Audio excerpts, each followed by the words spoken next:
প্রিয় দর্শক, বিছানাকান্দি যাওয়ার পথে আপনারা দেখতে পাবেন একটি প্রাকৃতিক গ্যাস ক্ষেত্র। সেখানে আমরা আপনাদেরকে দেখাবো মাটির নিচ থেকে যে গ্যাস উঠছে সেখানে কিভাবে আগুন ধরায়।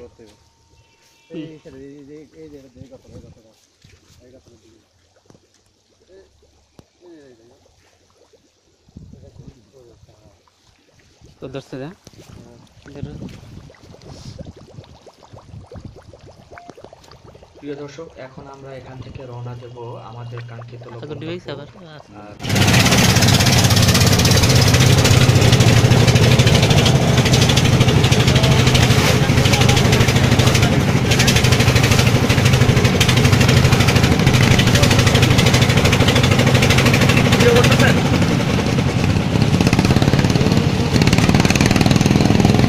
প্রিয় শ্রোতা দর্শক, আপনারা দেখতে পাচ্ছেন আমরা বিছানাকান্দির দিকে ক্রমে এগিয়ে যাচ্ছি।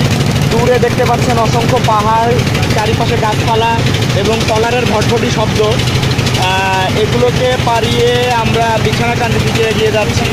আপনাদেরকে আরও সুন্দর সুন্দর দৃশ্য দেখাতে পারবো বলে আমরা আশা করছি। আপনারা আমাদের সাথেই থাকুন।